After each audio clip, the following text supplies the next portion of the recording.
ہے رب جلیل کے بابرکت نام سے جو دلوں کے بھید خوب جانتا ہے۔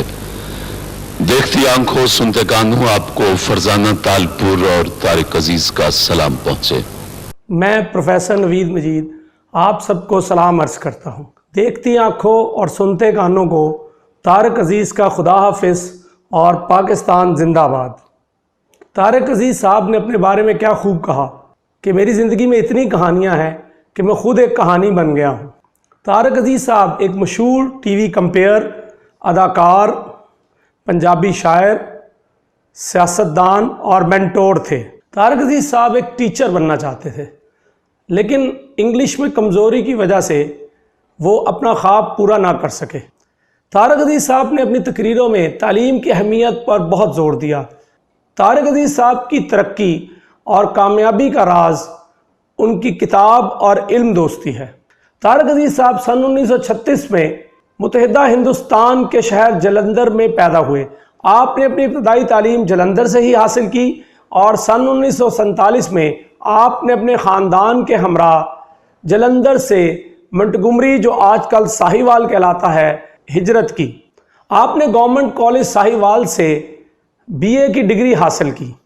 آپ نے اپنے کیریئر کا آغاز ریڈیو میں اناؤنسر کے طور پر کیا، اور جب سن 1964 میں لاہور میں PTV کا قیام عمل میں آیا تو آپ وہ پہلے شخص تھے جو PTV کی سکرین پر نظر آئے اور PTV کے پہلے اناؤنسر بنے۔ بسم اللہ الرحمن الرحیم۔ السلام علیکم۔ پاکستان ٹیلی ویژن سروس کی جانب سے طارق عزیز آپ سے مخاطب ہے۔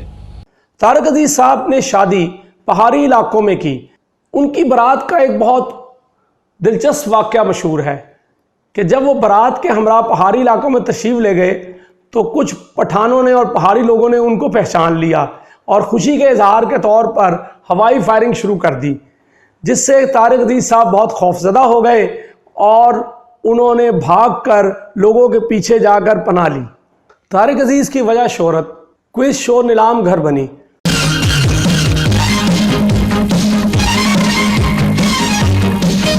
جو سن 1975 میں شروع ہوا اور جس نے بہت لمبے عرصے تک ناظرین کو اپنے سحر میں جکڑے رکھا۔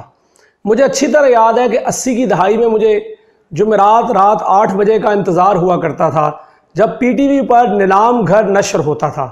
آج کل کے کوئز شوز کے برعکس اس کوئز شو میں تعلیم کا رنگ نمایاں تھا۔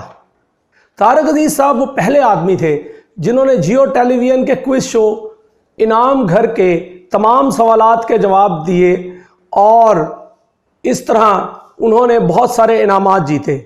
انہوں نے وہ تمام انعامات ایک خیراتی ادارے کو دے دیے۔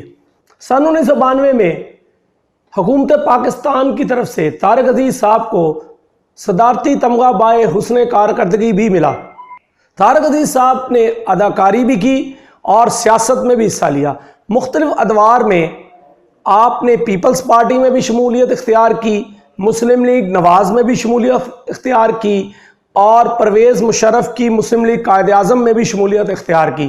سن 1997 کے قومی اسمبلی کے الیکشن میں آپ نے لاہور کی ایک سیٹ سے موجودہ وزیر اعظم عمران خان کو 45,000 ووٹوں کے بھاری مارجن سے شکست دی، لیکن اب وہ عمران خان کے حامی ہو گئے تھے۔ آپ ادبی ذوق بھی رکھتے تھے۔ آپ کی پنجابی شاعری کا مجموعہ ہمزاد دا دکھ بہت مشہور ہوا۔ اس کے علاوہ آپ نے اقبال شناسی کے نام سے بھی ایک کتاب لکھی اور اب ان کی ایک کتاب فٹ پاتھ سے پارلیمنٹ تک شائع ہونے والی ہے۔ طارق عزیز صاحب 17 جون 2020 کو 84 برس کی عمر میں اپنے خالق حقیقی سے جا ملے۔ آپ کی پاکستان سے محبت کی انتہا یہ ہے کہ آپ نے اپنی ساری دولت اور جائیداد پاکستان کے نام کر دی ہے۔ پاکستان سے محبت آپ کو ورثے میں ملی۔ آپ کے والد عبدالعزیز صاحب نے ساہیوال میں اپنے گھر کے باہر عزیز پاکستانی لکھا ہوا تھا۔ اللہ تعالیٰ طارق عزیز صاحب کو جنت الفردوس میں جگہ دے۔ اور آخر میں ہم طارق عزیز صاحب کے سٹائل میں کہتے ہیں پاکستان زندہ باد۔ جب تک کے لیے اجازت